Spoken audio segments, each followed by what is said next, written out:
Today is what we call one of our days of reflection, and we do that around the full moon. And basically, we do the Fusatsu ceremony, which is like a full moon atonement slash renewal of vows slash embodiment of the Buddhas and Bodhisattvas. Um, and we reflect.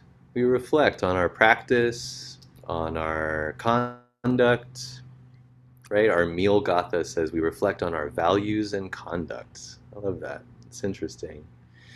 Because they're always changing, our values and our conduct. One thing about Buddhism is we're not here to like learn the rules and get better at following them.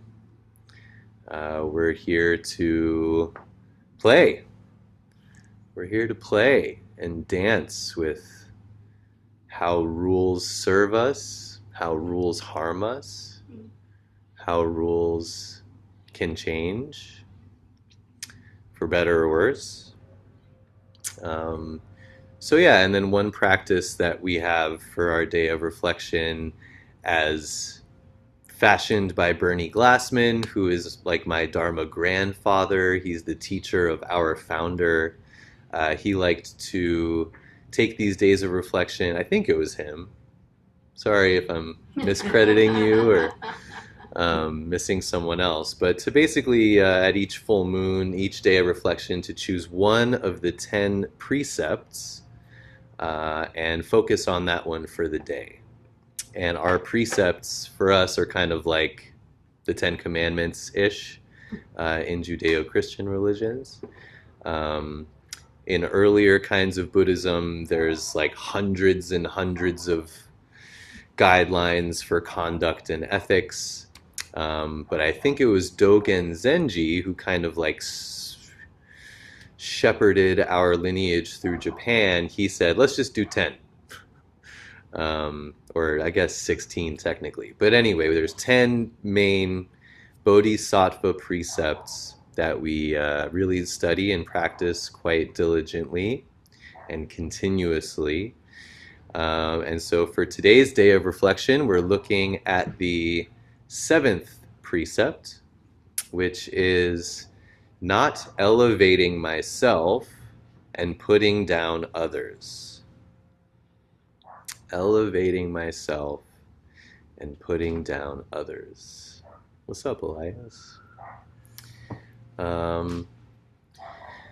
So just to reiterate, these 10 ethical Buddhist precepts are not rules. They're not behaviors that we should at all costs try to follow, and in our weakest moments we break and then must repent. That is not, at least how I see them. It's more an invitation to investigate this in our life. How do I elevate myself and put down others in my life? And how does that cause harm? Or how does that maybe help a situation? And when we get really intimate with it, we can maybe even start to see how it's not even a relevant thing to talk about in the first place. Self, other, higher, lower. So it's really, not about being a good person and not doing this. It's about a continuous, lifelong dance with things like putting myself above others.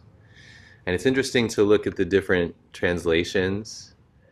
Elevating myself, putting down others, blaming others, downgrading others, not praising myself while abusing others. It's interesting. All different kinds of ways to put it, interpret it.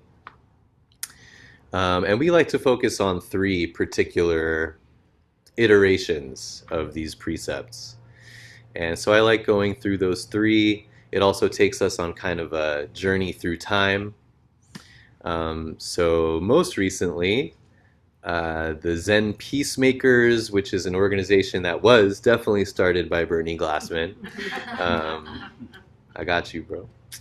Um, and the iteration that they came up with is, which we said this morning in the Fusatsu ceremony, not elevating myself and blaming others.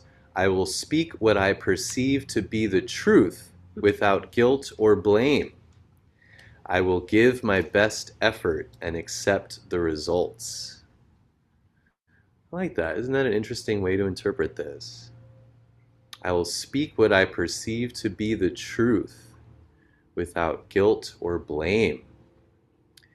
So I really like that because it does incorporate, sometimes I do have to say, like, I am a better carpenter than you, right? It's just the truth. And if we have to patch something on the roof, it's probably more helpful to have the better carpenter up there. Um, but if we start going into, you shouldn't even try because you're just incompetent at that kind of stuff. Well, now we're getting into this guilt, blame, elevating. So I really like this nuance of, yeah, we can speak the truth. And we can honestly say when I might be better or more equipped or more successful at something than someone else. And it doesn't necessarily mean that we're causing harm. We're just telling the truth. And then I will give my best effort and accept the results. I love that. Because, yeah, when I really try my best, then and accept whatever rolls out, then there's no need to start measuring who's better, who's worse. I just do my best. And that's, of course, the fourth of the four agreements, which y'all know I'm like super down with these days. How many people have read the four agreements? A few? Yeah, it's really good. Maybe in your next book club meeting you can yeah, leave it all out on the field. That's like a coach's saying. Just give your best. And when everybody does their best together, then we can just kind of see clearly where things are successful, where they're not, and we can just see the truth of it without guilt or blame and causing harm. So that's the 20th century Zen Peacemakers edition of this precept. Then we're going to travel back in time about 800 years to the time of Dogen Zenji, who I mentioned earlier. He was kind of the first person to establish Soto Zen in Japan. He was also a prolific poet and writer. Really amazing. You know, we say the Dharma or the Buddhist teachings can't be talked about or put in words. And Dogen might be, you know, one of the closest we have. And if you can make heads or tails of some of the nonsense he says, good on you. But he had this piece called the Kyoju Kaimon, where he kind of gives his interpretation of these precepts. And so his says, not elevating oneself and blaming others. Buddhas and ancestors realize the absolute emptiness and realize the great earth. When the great body is manifested, there is neither outside nor inside in the emptiness. When the Dharma body is manifested, there is not even a single square inch of soil on the ground.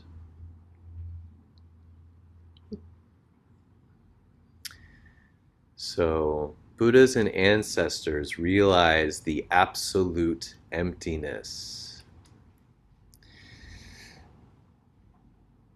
This is a hard word for a lot of us to digest emptiness. I've known a lot of Zen practitioners who have been sitting for years and years and read all the books, and they say, I don't like emptiness. I don't get that. It's so negative. How could you look at all the beauty, all the love, all the suffering, all the oppression and injustice of the world, and even entertain the notion of emptiness? It's nihilistic and it's spiritual bypassing, and I don't like it, which is fair. I think that's a totally fair reaction for any human with any kind of sensitivity to the world. Um, and so I really try to not give an argument or some kind of explanation of this emptiness.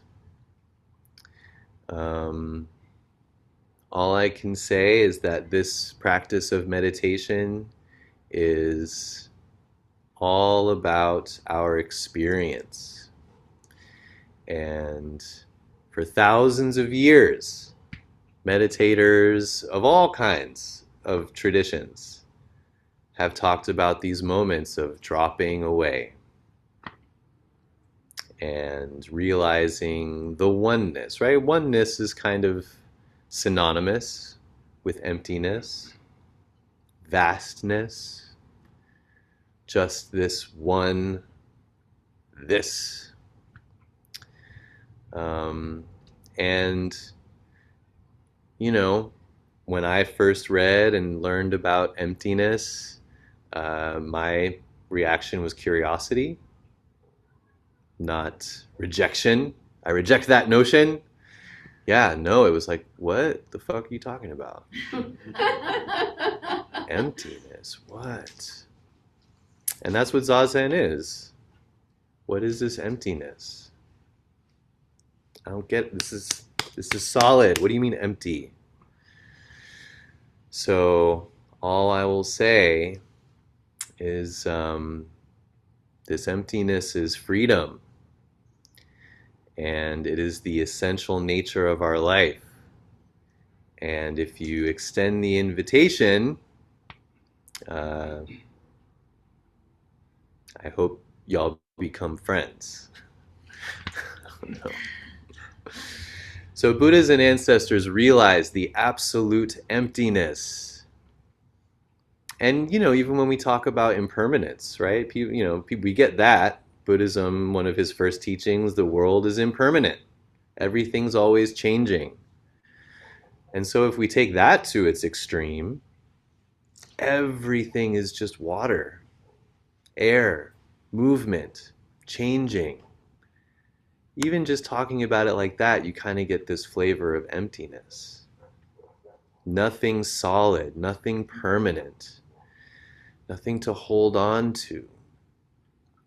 Even our love and our beauty and our suffering, constantly changing. And so to really realize that, Dogen says, is to realize the great earth. It's to see and have clarity and be intimate with absolutely everything, right? We hear emptiness and we think like dark, cold, void, nothing.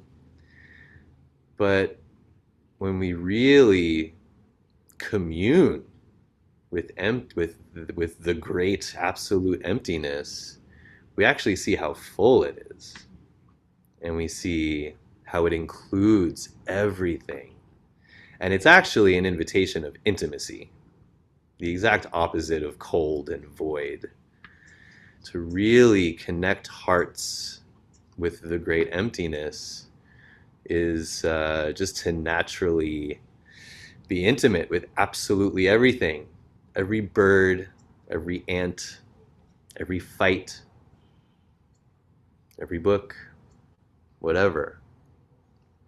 Intimacy, realizing the great earth.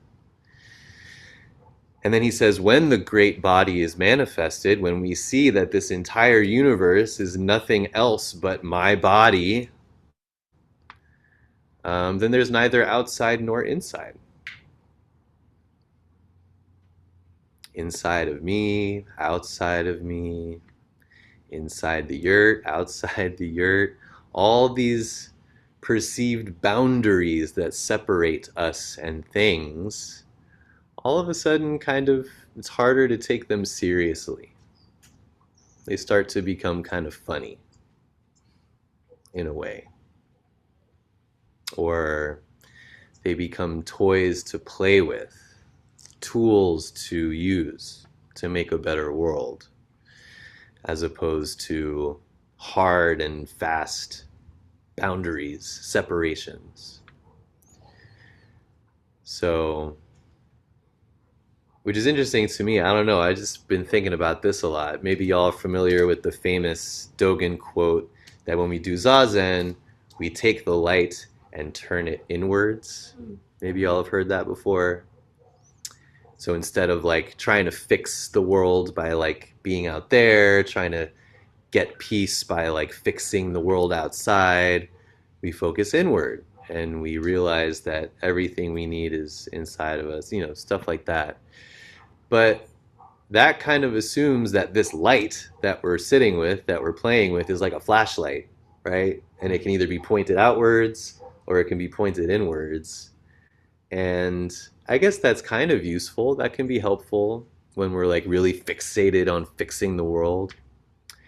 But I think more accurate is that the light that we play with is a lantern. And it's just shining. And when I illumine inside, I simultaneously illumine the entire universe, and vice versa. When the Dharma body is manifested, there is not even a single square inch of soil on the ground. So yeah, this is pointing to the joke of separation. Labeling things. That is soil, that is sky, that is bad guy, I am good guy. And so yeah, he puts this precept of not elevating myself and blaming others in the context of like how ridiculous it is to even say myself and others. And from that perspective, you can't transgress this precept, even if you tried. Because when I elevate myself, I elevate you. And if I put you down, I put myself down. And if I elevate you, I elevate myself, and and so on. So even to say that, I treat myself differently from others is kind of not relevant in this empty, one universe where there is nothing. So that's Dogen's interpretation. And then we go back another 800 years and we meet Bodhidharma, who is credited with bringing Buddhism from India to China in the 2nd century, I think. Something like that. 6th? Early 6th century. Early 6th century. Thank you. China for about 500 years. Well, We'll talk about that more. yeah, good. Thank God Shoyu's going to school and learning about Buddhism. It's important. It's important. It's not... Anyway, good to know things, for sure. So yeah, Bodhidharma, early Buddhist pioneer, great writer, iconic character in the Buddhist canon. His interpretation of this precept is, I guess, kind of repetitive, but we'll say it anyway. Self-nature is inconceivably wondrous. And he starts every precept with that. Self-nature is inconceivably wondrous. It reminds me of a teaching that I guess is kind of common, but Seisun would always really hammer it in. For me, Sason being my teacher, uh, if you feel like you understand, it's probably a red flag. And, you know, they understood. I was talking about this with someone earlier. They understood very, very clearly that the Earth was the center of the solar system. They were very clear about that. Um, we could go on all the instances of what we thought we knew. I thought I could trust my eyes and ears as I scroll through Instagram. And now we know that half of the stuff is all AI. Um, so, yeah, and I look around, I see scientists and I see lawmakers and elected officials and doctors. And I'm just trying to think, is there any realm where it's not dangerous to think you get it and not have flexibility for new information and new perspectives? I'm trying, like, maybe like a NASA engineer, but no, like, you have to be changing. You have to be safe, to grow, to be more accurate. So inconceivably wondrous. This whole thing, inconceivable, wondrous. And man, when we can navigate, when I can navigate my life with wonder, with an open mind and heart, the intimacy and the connection is just night and day compared to thinking I know it and trying to like fix things in my box that make sense. That proves to be problematic. So this inconceivably wondrous self-nature in the undifferentiated Dharma, not speaking of self and other, is called the precept of refraining from praising yourself and downgrading others. So yeah, it's kind of what we've already talked about. Um, just don't differentiate at all. Um, and of course, that's impossible. And it's not a rule. Of course, we have to differentiate. If you're a teacher, very important to make boundaries between you and your 6-year-olds. Um, so, again, not a rule to follow, but an invitation to play with. How do I differentiate? What does it feel like? How does my life change when I just kind of carry in the back of my mind non-differentiation?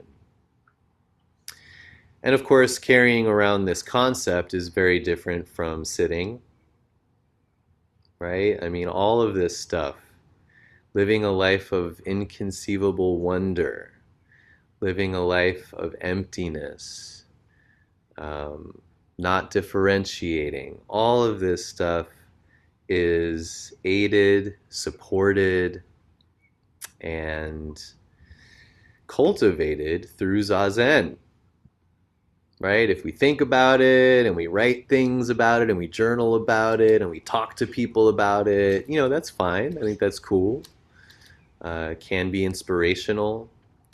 But if you develop a regular Zazen practice of just being your breath, so simple, right? We're not sitting here like conceptualizing about the nature of self and blah, blah, blah. We're just sitting here being with our breath. That's it. And from that, all of these beautiful writings come, all of these beautiful ideas that can be inspiring. Um, and so I don't know how to explain that. I don't know how to describe how that happens, um, other than just over and over again, quieting this, being with this just softens us. It just reveals how all of our separations, all of our notions of things are pretty arbitrary. They're conditioned. And that kind of goes into what I wanted to close with. Um, for those of y'all who have been here for a little bit, you know that I'm like particularly interested in how we talk about what meditation can do for us, right? Because uh, most important is to see that it is the goalless goal and it's non-transactional, and to really just sit, not to get something or gain something or be better or whatever. That's really the key. But as our marketing guy says, no one does anything for nothing, as he's trying to come up with posts and flyers for marketing the Zen Center. Get nothing. Get knee pain. Come to the yurt. So I'm really interested in like how we talk about what this does for us, if anything. And there's nothing satisfying, but right now, I think I can say that Zazen, decades of Zazen, for me, um, slowly has enabled me to see how subjective and how trained all of my notions are, all of my metrics, all of my preferences. And it sounds really like obvious, like, yeah, everyone thinks subjective, but like year after year after year, just continuing to see how trained I've been, how much Kool-Aid I have drunk.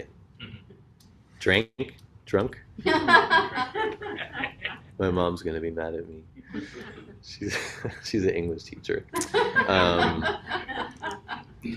Man, that rabbit hole is the deepest rabbit hole. It's amazing. My concepts of beauty, my concepts of smart, my concepts of funny, uh, values, politeness, how one should be behaving in public, what style is, what goodness is. God, just how much I take for granted when really, uh, and it's just enforced, right? We go to school. For those of us who go to a school with a lot of kids, um, you find the people who are trained like you, right? That's our natural instinct, is to find the folks who agree on beauty, who agree on what to gossip about, who agree on what the most important things in life are. That's safe. It's familiar. And man, I started practicing kind of early in my life, and I really am starting to see that a big product of that was this kind of compulsion almost to find people who weren't like me and who saw beauty differently and fashion differently and um, meals. I mean, just so many areas that we take for granted. And you can see it in our gossip, right? Don't we love gossiping, getting with people who have the same view as us, and we can talk shit about this person or that show or that, whatever, that initiative. And because we're on the same page, we like have this deep connection over like how shitty they are. Um, and even though that can be fun and it can bring us together as friends, it also is the stuff that war is made of. There's no doubt about it. We're on the same page here. They're not. We deserve their land because our way is better. So yeah, a lot of these precepts sound super simple. I'm not a narcissist. I'm not egotistical. I don't go around saying how great I am and how terrible other people are. Take a look, and it's amazing how much I do. Maybe not like out publicly, but inside with my close friends. Um, it's amazing how many aspects of life I think I get better than others and try to fit everything into my way of seeing it. Um, so, yeah, not elevating myself and putting down others. Let's sit with it and invite this great emptiness to show us how to elevate everyone.